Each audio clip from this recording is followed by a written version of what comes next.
눈으로 우리의 일상을 바라봅시다. 그런 주제로 은혜를 나누겠습니다. 누구의 눈으로 바라보자고요? 하나님의 눈으로. 세상의 눈으로가 아니고 하나님의 눈으로 자기 인생을 바라보면 그동안 발견하지 못했던 새로운 하나님의 은혜가 발견됩니다.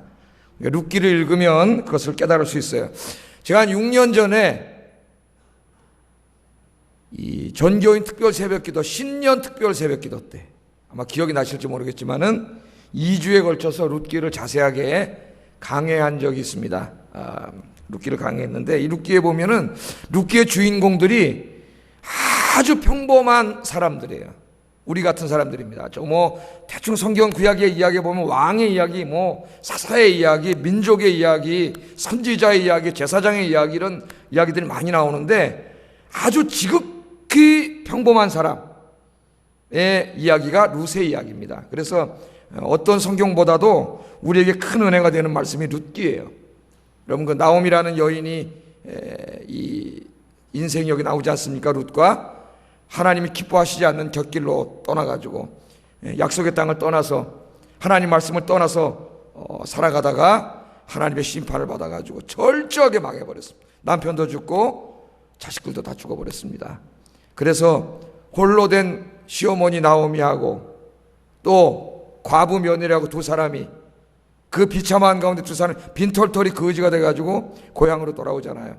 그 고향에 돌아와서 거기서 하나님 앞에 자기들의 잘못을 회개하고 믿음으로 새 삶을 살아가는 이야기입니다. 너무 힘들고 어려운 상황인데 그 가운데 믿음으로 그 삶을 살아가서 나중에는 하나님의 큰 복을 받죠. 전 진짜로 상상할 수 없을 만큼의 큰 복을 받는 그런 이야기가 이 룻기 이야기입니다. 그래서 우리에게 큰 은혜가 되는데 오늘 그 가운데 한 부분을 좀 이 금요일 날 생각해 보기를 원합니다. 우리가 살다 보면은 우리의 매일 살아가는 일상은 다양한 일들로 가득 차 있습니다. 슬픈 일, 마음 상하는 일들도 있고 또 기쁜 일, 즐거운 일들도 있습니다. 그렇죠? 한번 생각해 보세요. 여러분, 슬픈 일, 마음 상하는 일 뭐 있습니까 지금? 그거 좀 이따 기도하세요. 하나님도 해결해 주실 줄로 믿습니다. 또 기쁜 일, 즐거운 일들도 있어요. 그래서 우리가 이 세상을 이렇게 살아가는데, 한평생 살아가는데 너무 이렇게 조그만 일 하나하나에 일비하고 살아가면은 여러분 결코 행복하게 살아갈 수가 없어요. 믿음이 없으면 어떻게 해요? 조금 힘들면 또 팍 주저앉았다가 조금 더 좋으면 팍 살아났다가 이게 이 일상에 벌어지는 조그만 일 하나하나에 너무 일비하고 살아가면 여러분의 인생은 정말 불행해집니다. 그래서 우리가 이런 작은 일 하나하나 때문에 불행해졌다, 행복해졌다, 그런 인생이 되지 않고 정말 믿음 안에서 행복한 인생을 살아가려면 우리의 인생을 바라보는 새로운 눈을 가져야 됩니다. 새로운 눈을.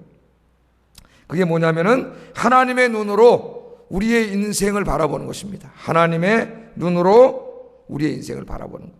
옆 사람하고 인사하겠습니다. 이제부터 하나님의 눈으로 당신의 인생을 바라보시기 바랍니다. 이렇게 인사하겠습니다. 누구의 눈으로 바라보라고요? 하나님의 눈으로. 하나님의 눈으로 내 인생을 바라보면은 내가 육신의 눈으로, 세상의 눈으로만 바라볼 때 보이지 않았던 놀라운 하나님의 은혜와 섭리가 보이고요. 하나님이 미래에 큰 복을 주실 그 축복의 전조가 보입니다. 전조가 보여요. 그러니까 똑같은 환경 속에 살아가도 하나님의 눈으로 바라보는 사람과 세상의 눈으로 자기 인생을 바라보는 사람은 천지 차이의 인생이 됩니다. 하나님께서는 우리 일상의 잔잔한 일들을 재료로 해가지고 우리를 위하여 행복이라고 하는 요리를 만들어 가신다고 생각하면 됩니다. 행복이라는 요리가 완성되기 위해서는 슬픔이라는 양념도 필요하고 때로는 기쁨이라고 하는 양념도 필요합니다. 우리의 행복은 여러분 잘 명심하셔야 돼요. 우리의 행복은 상황이 가져다 주는 것이 아닙니다. 우리는 그렇게 생각을 해요. 상황이 가져다 주는 게 아니에요. 우리의 행복은 상황이 가져다 주는 것이 아니라 상황을 바라보는 태도가 가져다 준다는 것. 이걸 깨닫는 게 참 중요해요. 내게 어떤 일이 벌어졌는가가 아니라 그 벌어진 일을 내가 어떻게 바라보고 있는가, 어떤 시각으로 바라보고 있는가? 그것이 중요합니다. 오늘 본문에 나오는 룻과 나오미는 자기의 일생을 하나님의 눈으로 바라볼 줄 아는 믿음의 여인이었기 때문에 이 절망적인 가운데서도 절망하지 않고 믿음으로 승리할 수 있었습니다. 한번 생각해 보세요. 남의 밭에 가서 이삭 주워 먹는, 어떻게 보면 참 거지 같은 생활 아닙니까, 여러분? 근데 그 가운데서도 그들이 믿음으로 승리하고 하나님의 큰 축복을 받을 수 있었던 것은 그러한 자기의 인생을 하나님의 눈으로 바라볼 수 있었기 때문입니다. 오늘 이 시간에 이런 믿음의 눈이 회복되는 여러분 되기를 주의 이름으로 축복합니다. 그럼 한번 좀 살펴보겠습니다. 자, 나오미와 이 룻이 하나님의 눈으로 자기의 인생을 바라봤을 때 어떤 일이 있었는가 몇 가지를 한번 생각해 보려고 하는데, 첫째는 작은 성취 가운데서, 잘 들으세요, 작은 성취 가운데서 하나님의 큰 축복의 징조를 보게 되었습니다. 어떻게 했다고요? 작은 성취 가운데서. 여러분, 이제 하나님 우리 인생을 통하여 큰 복을 주시려고 하나님이 미래에 준비해 놓으셨어요. 그래서 우리가 그 길을 가고 있는데, 그 길을 가는 중에 아무것도 이렇게 징조가 없으면 우리는 쓰러져요. 그래서 하나님 때로 그 길을 갈 때에 그 하나님이 큰 축복을 주신다고 하는 것을 확신시켜주는 작은 성취를 이루어 주실 때가 있습니다. 그러니까 내가 하나님의 눈으로, 믿음의 눈으로 내 인생을 바라보면 그게 감지가 돼요. 그런데 그렇지 않으면 이까짓 게 뭐야? 내가 그렇게 열심히 기도했는데 이까짓 건 하나님이 주시나? 이런 불신앙적인 태도를 보이게 돼요. 여러분 17절을 한번 보세요. 17절 같이 한번 읽어봅니다. 17절 시작. 보리가 한 에바쯤 되는지라. 여러분이 룻 이야기 너무 잘하니까 제가 뭐 다 설명하지 않아도 잘할 겁니다. 그 이제 어머니와 함께 고국으로 돌아와가지고, 이 모압 여자죠. 이 여자는 이 사람 하나님을 알게 됐기 때문에 행복한 삶을 포기하고 엄마랑 함께 이제 돌아온 거예요. 그래서 먹고 살아야 되니까 나가서 남의 밭에 가가지고 이삭을 주워서 먹고 사는 거죠. 지금으로 말하면은 폐지를 주워서 먹고 사는 것과 비슷하다고 보면 되겠습니다. 남이 흘려놓은 것, 그런 거예요. 그걸 먹고 살게 됐어요. 그런데 오늘 17절에 보니까 룻이 밭에 가가지고 저녁까지 줍고 그 주운 것을 떠니 보리가 한 에바쯤 됐다. 이삭을 주웠는데요, 한 에바만큼 주웠다는 거예요. 한 에바. 자, 룻은 여기 보니까 오후까지 하다가 돌아가지 않았습니다. 그날의 모든 추수가 끝나는 시간인 저녁 때까지 부지런하게 이삭을 줍습니다.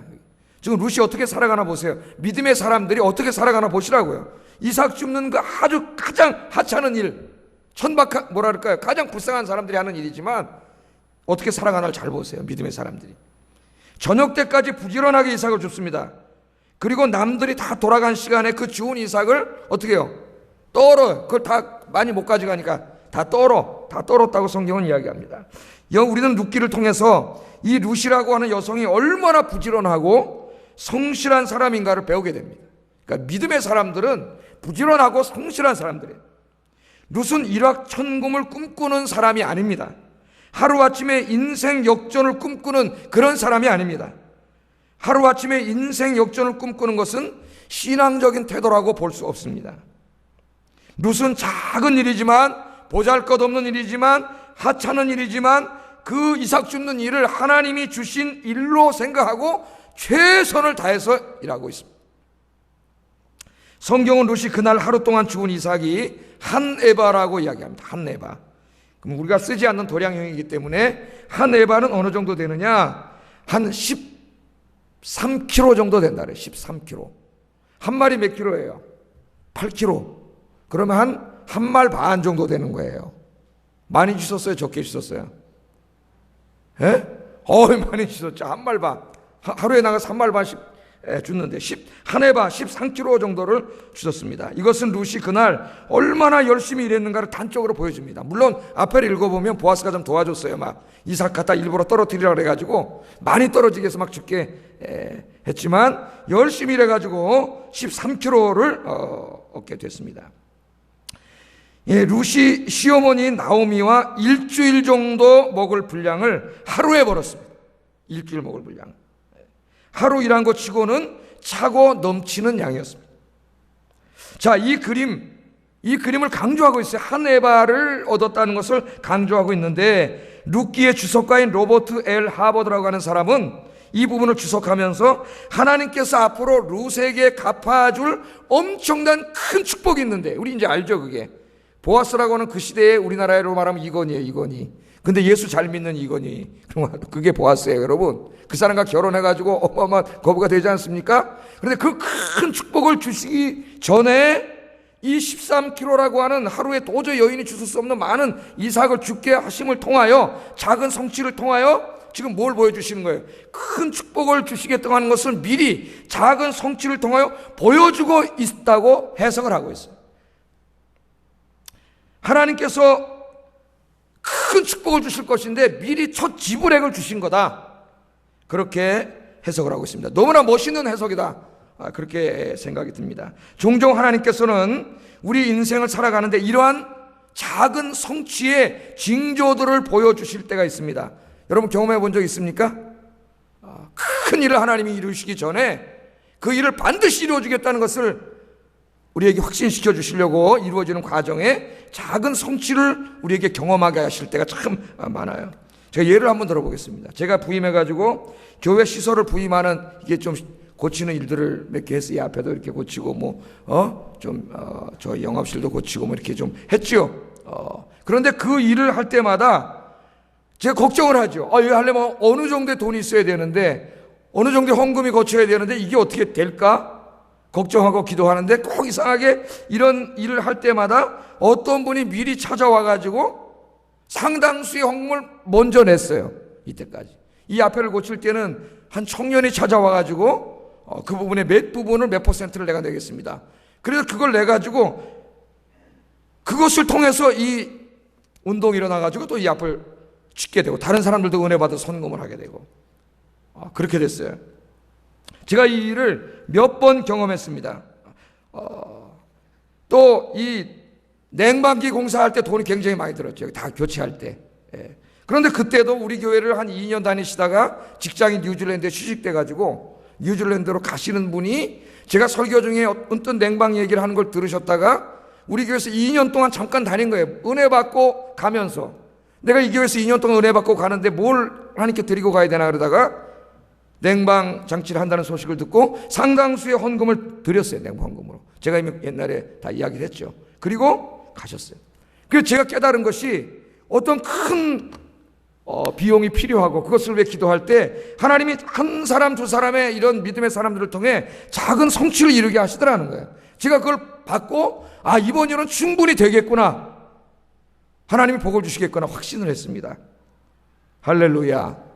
이런 일들이 우리 인생에도 매우 종종 일어납니다. 하나님께서는 종종 큰 축복을 주시기 전에 작은 성취를 경험하게 하십니다. 때문에 하나님의 눈으로 일상을 바라보는 사람은 삶의 작은 성취 가운데서 하나님의 큰 축복의 징조를 바라보고 감사해요. 그러나 그러지 못하는 사람은 그걸 무시하고 원망합니다. 자, 예를 들어보세요. 루시 말이죠. 하나님 한 분 바라보고 이 과부 시어머니 따라서 돌아왔잖아, 약속의 땅으로. 그 모국에 남았으면 새 시집 가가지고 잘 살 수 있었는데 하나님 한 분 바라보고 다 여기까지 왔지 않습니까? 여러분, 그러면은 그 땅에 왔으면 뭔가 하나님이 좀 큰 걸 준비해 놓고, 큰 축복을 준비해 놓고, 직장도 좀 좋은 거 준비해 놓고 이래야 된다고 우리 생각하잖아요. 그런데 이삭 죽기. 하나님 와서 이삭 죽기를 시키고 있습니다. 그러면 룻이 이렇게 말할 수도 있어요. 믿음이 없었다면은, 믿음의 눈이 아니라 세상의 눈으로 자기를 바라봤다면 아마 이렇게 얘기했을 겁니다. 자기 하나님에게, 하나님, 내가 이 세상 다 버리고 하나님 따라서 하나님 잘 섬기려고 여기까지 왔는데 고작 나에게 주는 게 이삭 죽기입니까? 이 창피한 일, 남의 밭에 가서 이삭 떨어진 거 주워 먹는 그런 일이나 나에게 하게 하십니까? 그래, 여기까지 거 주다가 내가 13kg 그래 많이 주웠어요. 이게 뭐 어쩌란 말입니까? 그렇게 얘기했을 거예요. 우리가 그럴 때가 참 많아요. 우리가 기도하고 그러면 하나님께서 우리에게 나중에 큰 축복을 주시기 전에 우리에게 작은 일들을 이루어 주십니다. 그게 직장일 수도 있고, 그렇죠? 여러분 어떤 일일 수도 있고, 아르바이트일 수도 있고, 여러분 뭐일 수도 있어요. 하여튼. 근데 믿음이 없는 사람은 어떻게 해요? 하나님, 내가 이렇게 하나님 앞에 기도하고 매달렸는데 그래 이까짓 거밖에 안 줍니까? 이까짓 거 가지고 나한테 감사하라고 했는데 이까짓 거 가지고 어떻게 살아요? 믿음이 없는 사람은 그렇게 봐요. 그런데 오늘 여기 믿음의 눈으로 자기 인생을 바라본 룻은 그렇게 바라보지 않습니다. 그 가운데 뭘 바라봐요? 하나님께서 이번에 13kg를 죽게 하셨으니까, 하루에 여성이 주실 수 없는 만큼 많은 양을 주셨으니까 이것이 바로 앞으로 하나님께서 나에게 큰 축복을 주실 전조인 줄로 믿습니다. 할렐루야.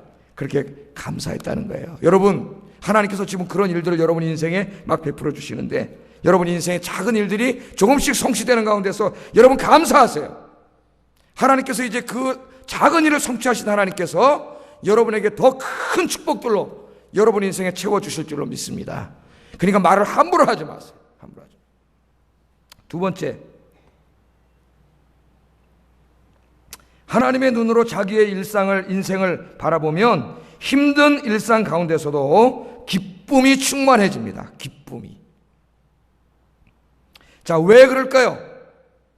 지금 이삭 죽게 하고 살고 있어요. 정말 다른 사람들이 볼 때도 비참하고, 그런 인생의 그 바닥의 인생을 살고 있습니다. 지금.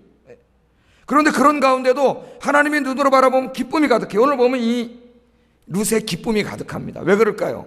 하나님의 눈으로 바라보면 지금은 힘들지만은 그 가운데서 뭘 발견해? 하나님의 사랑의 섭리를 발견하게 돼요. 섭리. 더 큰 복을 주시려고 하나님께서 지금 이 길로 가게 하신다는 것을 깨닫게 하세요. 18절 한번 읽어보겠습니다. 18절 시작. 그가 배불리 먹고 남긴 것을 내어 시어머니에게 드리매. 아멘. 여러분, 이 룻기는 하나의 어떻게 보면 조그만 단편 소설과 같은 그 문학 작품이에요. 하나님의 말씀이시면서. 그러니까 여기 우리 유익 있게 읽어야 되겠습니다. 이 말씀을 잘 보세요. 지금 13kg, 한 말 반 정도 되는 양입니다. 한 마리 넘는 양은 하루 종일 일에 지친 여인이 먼 거리를 이고 가기에는 가벼운 양이 아닙니다. 굉장히 무거운 양이에요. 한참 거리를 지고 가야 되는데, 더더군다나 거기에 시어머니에게 갖다 드리려고 음식까지 싸가지고 갑니다. 지금 룻이. 그렇죠? 그럼 효부예요. 그렇게 가지고 간다는 것은 더욱 힘든 일이에요. 그런데 룻기 저자는 그 힘든 과정을 너무나 쉽게 표현합니다. 뭐라 그랬어요? 룻이 그것을 가지고 성읍에 들어가니라. 그렇게 얘기하고 있어요. 룻이 그것을 가지고 성읍에 들어가니라. 우리 독자들은 룻기를 읽으면서 룻이 힘 안 들이고 그 일을 한 것처럼 느낍니다. 우리는 여기서 룻이 그 힘든 일을 전혀 힘들어하지 않았다는 인상을 받게 됩니다. 13kg를 지고 굉장히 많은 거리를 걸어가요. 음식을 또 들고 갔어요. 그런데 오늘 이게 읽어보면은 성읍에 들어갔다래. 아주 가볍게 들어간 것 같아요. 발걸음도 가볍게. 이 힘든 이 짐을 지고 어떻게 그렇게 힘 안 들이고, 발걸음도 가볍게 성까지 갈 수 있었느냐 이거예요. 우리가 한번 그거 생각해 보세요. 어떻게 그럴 수 있었을까요? 여러분, 어떻게 그렇게 힘 안 들었을까요? 여러분, 쌀 한 13kg 지고 한번 몇십 리길 걸어가 보세요. 얼마나 힘들나. 그런데 오늘 발걸음도 가볍게 어떻게 그렇게 할 수 있었을까요? 여기에 뭘 보여줘요? 룻의 마음이 기쁨이 가득했다는 걸 보여줍니다. 여러분, 어떤 일을 하는데 기뻐서 하면은 힘이 들지 않습니다. 그래서 어떤 일을 할 때 즐겁게 하면은 힘이 들지 않아요. 제가 그런 비유를 가끔 들잖아요. 그냥 저 머신에 올라가서 뛰면은 재미도 없고 지루하고 힘들고 하나 재미없어요. 그런데 축구장에 가서 2시간 뛰면 힘이 별로 안 듭니다. 왜 그럴까요? 똑같이 뛰었는데 재미있기 때문에, 기쁘기 때문에 힘들지 않아요. 그러니까 여기 힘들이지 않고 그것을 갖고 갔다는 것은 이 룻의 마음이 굉장히 기뻤다는 거예요. 왜 룻의 마음이 이렇게 기뻤을까요? 바로 앞에 말씀을 읽어보면 우리가 알 수 있는데, 하나님의 사랑과 위로하심을 느꼈기 때문입니다. 룻은 남의 밭에서 이삭을 줍는 척박한 삶의 한가운데 있었지만 보아스를 통해 위로하시는 하나님의 위로와 사랑을 받았습니다. 여러분, 8절부터 13절까지 읽으면 보아스가 상처받은 여인인 룻의 마음을 만져줍니다. 그를 위로해 줍니다.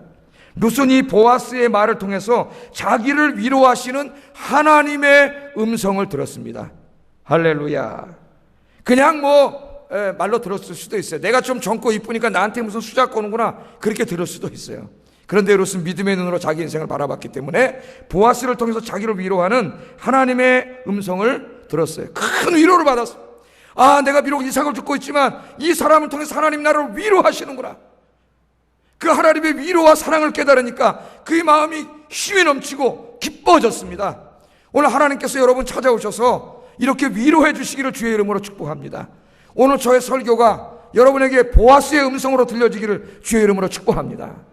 나는 비록 이삭을 죽고 있고 가장 천박하고 힘든 일을 하고 있지만은 이 가운데 나 혼자인 줄 알았는데 하나님께서 이 보아스라는 사람을 보내주셔가지고 그 입을 통하여 나를 위로하고 계시는구나. 그걸 생각할 때 갑자기 힘이 났단 말이에요. 기쁨이 넘친 거예요. 힘이 나고 기쁨이 넘치니까 힘든 일을 해도 힘들게 느껴지지 않았습니다. 똑같은 환경 가운데 있는데도 어떤 사람은 날마다 신세 타령하며 살고 어떤 사람은 감사하며 삽니다. 하나님의 눈으로 자신을 바라보는 사람은 감사가 넘치지만 세상의 눈으로 자신을 바라보는 사람은 원망하며 살아갑니다. 여러분, 환경이 나를 불행하게 만든다고 생각합니까? 제가 아니라 그랬어요. 착각이라 그랬어요. 나를 불행하게 만드는 것은 환경이 아니고 나의 병든 영혼과 병든 마음이라고 하는 것을 우리는 꼭 기억해야 합니다. 그러므로 우리가 진심으로 행복해지려면 환경을 바꾸는 일에 힘쓰기보다 신앙을 회복하는 일에 힘써야 합니다. 할렐루야. 여러분 잘 들어보세요. 여러분이 진짜 행복해지기를 원한다면 환경을 바꾸는 일에 물론 그것도 힘써야 되겠지만 그것보다 더 중요한 건 여러분의 믿음을 회복하는 일에 힘써야 된다는 거예요. 하나님을 만나는 일에 더욱 힘써야 하고 기도하는 일에 더욱 힘써야 하고 여러분의 영과 마음이 회복되는 일에 더욱 힘쓰면 여러분 가운데 기쁨이 충만해질 줄로 믿습니다. 여러분, 자기의 인생 비록 힘들고 어렵지만 믿음의 눈으로 바라보세요. 그러면 그 가운데 하나님의 위로와 사랑을 발견할 수 있습니다. 그럼 비록 내가 힘든 가운데 있지만 하나님이 주시는 위로와 기쁨이 넘치는 인생이 될 수 있는데 오늘 이 시간 그런 시간이 되기를 주의 이름으로 축복합니다. 세 번째, 하나님의 눈으로 일상을 바라보는 사람은 일상 가운데에서 하나님의 은혜를 감지합니다. 감지. 믿음이 없는 사람은요, 하나님이 그렇게 많은 은혜를 베풀어 주는데도 그걸 감지하지 못해요. 그러니까 늘 불평불만해요. 그런데 믿음이 있는 사람은 자기의 일상의 모든 일 가운데 하나님의 은혜를 감지합니다. 19절 상반절 우리 모니터를 보고 읽겠습니다. 시작.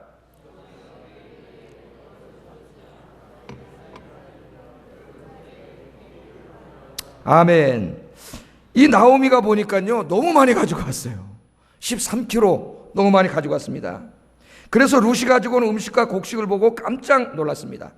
깜짝 놀랐다는 말 없는데요, 어떻게 알 수 있을까요? 두 번이나 물어보잖아요. 두 번이나. 이게 다 문학적인 그런 기교예요. 두 번이나 물어보잖아요. 깜짝 놀란 거예요. 한 여인이 하루에 주실 수 있는 양이 절대 아닙니다. 고대 바벨론에서 남성 노동자의 하루 임금이 곡식 1kg이라니까. 1kg. 13일치를 가지고 온 거예요. 남성의 임금이 13일치. 나오미가 생각하기에 누군가 돕지 않았다면 불가능한 일입니다. 불가능한 일이에요. 나오미는 누군가가 룻을 도왔다는 것을 즉각 알 수 있었습니다. 그래서 룻이 그가 누구인가 말하기도 전에 그 사람을 축복하잖아요. 지금 축복을 해요. 뭐라고 축복해요? 너를 돌본 자에게 복이 있기를 원하노라. 도왔다고 말도 안 했는데 돕지 않고는 이런 일이 있을 수 없었던 거예요. 살다 보면은요, 우리가 생각하거나 기대했던 것보다 넘치게 채워지는 축복을 경험할 때가 있습니다. 전혀 생각하지도 못한 데서 형통한 길이 열리는 것도 우리가 체험할 수 있습니다. 오늘 여러분 그런 것들을 체험하는 여러분 되기를 주의 이름으로 축복합니다. 전혀 생각하지도 못했는데 하나님이 전혀 기대하지도 않았는데 놀라운 축복을 주실 때가 있어요. 이 룻은 자기가 보아스라는 사람의 밭에서 일을 했는데 그가 도움을 줬다고 시어머니에게 실토를 합니다. 19절 하반절 같이 읽어보겠습니다. 시작.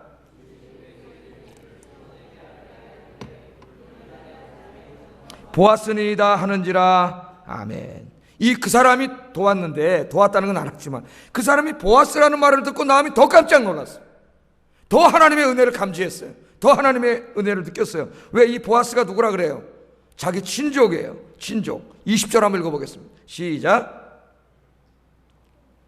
여러분 성경을 보고 읽겠습니다. 시작. 나오미가 그가 살아있는 자와 죽은 자에게 은혜 베풀기를 그치지 아니하도다 하고, 나오미가 또 그에게 이르되 그 사람은 우리와 가까우니 우리 기업을 물을 자 중에 하나이니라 하니라. 아멘. 더 놀라운 것은 누군가 내 며느리를 도와가지고 13kg이나 줬구나, 정말 하나님의 은혜가 놀라웠구나, 그걸 깨달았는데, 그 사람이 보아스라 그러니까 더 하나님의 은혜를 깨달은 거예요. 왜? 그 사람은 친척이에요. 친척. 예? 기업모를 자예요. 야, 하나님이 놀라워요. 맨 처음엔 창피해가지고 그 사람 찾아가지도 않고 만나지도 않으려고 그랬어요. 그런데 하나님께서 참 기가 막히게 그 밭에 가서 일을 하게 하시고 그를 만나게 하시고 그에게 도움을 받게 하셨어요. 그래서 깜짝 놀랐어요. 여러분, 나오미는요, 남편과 함께 풍족하게 살 때는 인생, 자기의 삶이 하나님의 은혜의 결과인지는 한 번도 그렇게 생각해 본 적이 없습니다. 자기가 잘나서 다 그렇게 산 줄 알았어요. 그런데 남편과 두 아들을 잃고 깨달은 후에는 이런 작은 일 하나하나가 다 하나님의 은혜임을 깨닫게 되었습니다. 할렐루야. 그게 보아스라 그러니까 더 깜짝 놀라는 거예요. 나오미는 순간 몸에 전율이 흐르는 것을 느꼈는지도 모릅니다.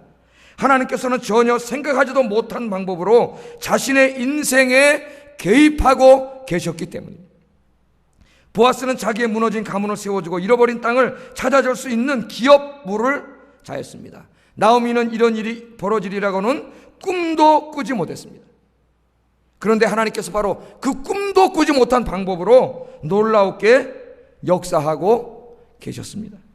여기서 나오미는 중요한 것을 깨닫게 됩니다. 그것은 자신이 고난당하고 있는 그 순간에도, 아무 소망이 없어 보이는 그 순간에도 하나님께서는 결코 자기를 버리신 것이 아니라 자기 곁에 계시고 자기를 돕고 계신다는 사실을 깨달았습니다.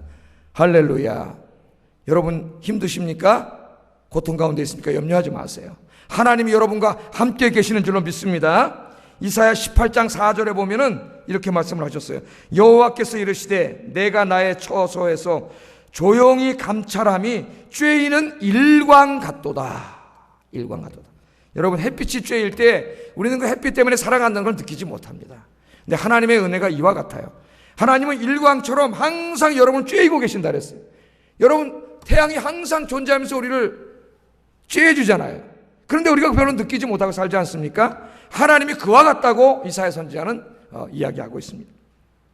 고난 중에 있습니까? 잊지 마시기 바랍니다. 하나님께서는 절대로 여러분을 포기하시거나 버리신 것이 아닙니다. 하나님께서는 여러분과 늘 함께 계시는 줄로 믿습니다. 그리고 오늘 이 나오미가 체험한 것처럼 전혀 생각하지 못했던 놀라운 방법으로, 넘치는 축복으로 여러분의 인생에 채워주실 줄로 믿습니다.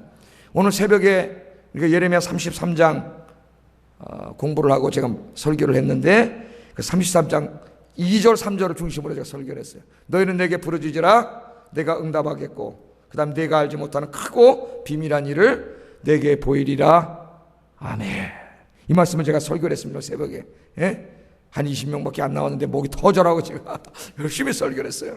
우리가 기도하면 하나님이 응답하실 뿐만 아니라 우리가 전혀 상상하지도 못했던, 생각하지도 못했던 그런 놀라운 방법으로 하나님께서 응답해 주신다는 것을 제가 새벽에도 말씀을 증거했습니다. 믿음의 눈으로 바라보면요, 이렇게 막 내 주변에서 역사하시는 하나님의 은혜가 다 느껴지기 때문에 지금 이삭 줍는 일을 한다 할지라도 지금 감사가 넘치고요, 생동감이 넘치고요, 은혜가 넘치게 되는 줄로 믿습니다. 오늘 이 시간에 여러분이 이 믿음을 회복하는 시간이 되기를 주의 이름으로 축복합니다. 시간이 벌써 이렇게 됐네. 마지막으로 네 번째, 하나님의 눈으로 세상을 바라보는 사람은 자신의 인생을 통해 이루어질 하나님의 계획을 이루는 일에 최선을 다한다는 거예요. 최선. 게으르게 살지 않습니다. 기도하면서 그게 비록 이삭 줍는 일이라 할지라도, 그게 하잘것없는 어느 간 힘든 일이라 할지라도, 하나님께서 이 일을 통해 놀라운 축복을 주실 줄로 믿고 최선을 다한다는 거예요. 오늘 말씀을 계속 보면은 룻이 뭐라 그러냐면은 보아스가 매일 자기 밭에 나와 소년들과 함께 이삭을 주우라고 했습니다. 21절에 보면 그렇게 시어머니에게 말을 해요. 그러니까 시어머니 나오미가 뭐라 그래요? 22절에 보면은 룻에게 소년들이 아니라 소녀들과 함께 이삭을 주우라고 이야기합니다. 그렇죠? 그리고 23절에 보면 절대로 다른 밭으로 가지 말라고 다시 강조합니다. 룻은 시어머니의 말씀에 순종하여 소녀들과 함께 보아스의 밭에 가서 이삭을 주웠다고 23절에 그렇게 말하고 있습니다. 자, 여기를 보세요. 나오미는 이미 감지하고 있어요. 하나님의 은혜를 느끼고 있습니다. 지금 우연한 만남이 아니라 그 만남을 통하여 하나님께서 뭔가 엄청난 축복을 주실 것이라는 것을 감지하고 있어요. 그래서 지금 최선을 다하고 있습니다. 왜? 소년들과 함께 일하다가 혹시 소년들에게 겁탈을 당하거나 이상한 일을 당하면 혹시 하나님께서 보아스와 맺어주실지도 모르는데 이 하나님의 계획이 망가질 수도 있어요. 그래서 소년들과 일하지 말고 소녀들과 일하라고 합니다. 혹시 이 룻이 다른 밭에 가서 일하면 보아스와의 만남이 이루어지지 않을 수도 있어요. 그러니까 꼭 그 밭에 가서 일하라고 신신당부를 합니다. 이건 뭘 우리에게 이야기하고 있는 거예요? 이미 나오미는 하나님의 큰 축복의 은혜를 감지하고 있습니다. 하나님의 눈으로 바라보고 있기 때문에 그걸 보고 있어요. 그런데 그 은혜를 감지하면서도 그 일을 이루기 위해서, 자신들을 통해 이루어질 하나님의 놀라운 계획과 축복을 이루기 위해서 최선을 다하고 있다는 거예요. 최선을. 여러분, 믿음의 사람은요, 자기 인생에 최선을 다합니다. 지금 여러분이 하고 있는 일이 무엇인가? 그거는 그렇게 중요하지 않습니다. 그게 이삭을 줍는 일이라도 그렇게 중요하지 않습니다. 이 일을 통하여 하나님이 계획하고 계신 엄청나게 큰 축복을 기대하면서 오늘 기도하면서 기쁨으로 최선을 다해 살아가시는 여러분 되기를 주의 이름으로 축복합니다. 기도하겠습니다.